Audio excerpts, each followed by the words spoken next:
બિહારમાં દાવ પેચ ચાલુ। પાસવાનનું લેટેસ્ટ બયાન સાંભળો। ये बात मैंने कही है कि मैं बहुत लंबे समय तक अपने आप को केंद्र की राजनीति में नहीं देखता हूँ। मेरा राजनीति में आने का कारण ही बिहार और बिहारी रहे हैं। ऐसे में मेरी इच्छा है कि मैं जिस सोच के साथ राजनीति में आया हूँ, मेरा एक अपना विजन भी है, बिहार फर्स्ट बिहारी फर्स्ट। ऐसे में मैं चाहता हूँ कि मेरा राज्य बिहार विकसित राज्यों की श्रेणी में बराबरी पर आकर खड़ा हो। जो तीसरी बार का सांसद बनने के बाद मुझे एहसास हो रहा है कि दिल्ली में रह के शायद नहीं संभव होगा। ऐसे में ये इच्छा मैंने पार्टी के समक्ष रखी थी कि अब मैं जल्द बिहार वापस जाना चाहता हूँ।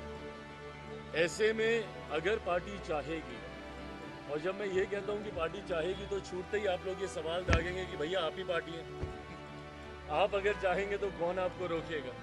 हकीकत भी है, गलत नहीं है ये।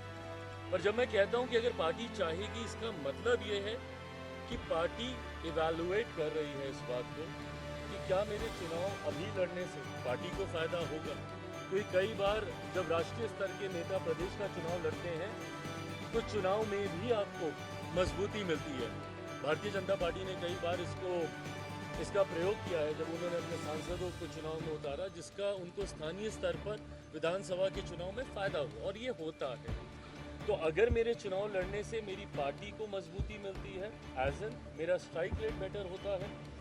लोकसभा में हम लोग का 100% स्ट्राइक रेट था। मैं चाहूँगा कि विधानसभा में भी मैं जितनी सीटों पे भी लड़ूँ, पर मेरा स्ट्राइक रेट बेटर हो। तो अगर मेरा स्ट्राइक रेट मेरे लड़ने से और मेरे गठबंधन का प्रदर्शन अगर इससे बेहतर होता है, जो कि चर्चा में लग रहा है, तो मैं ज़रूर लड़ूंगा। લાલુ જેલમાં જઈ આવ્યા તો પણ લોકો કેમ એમને વોટ આપતા હશે? કારણ શું?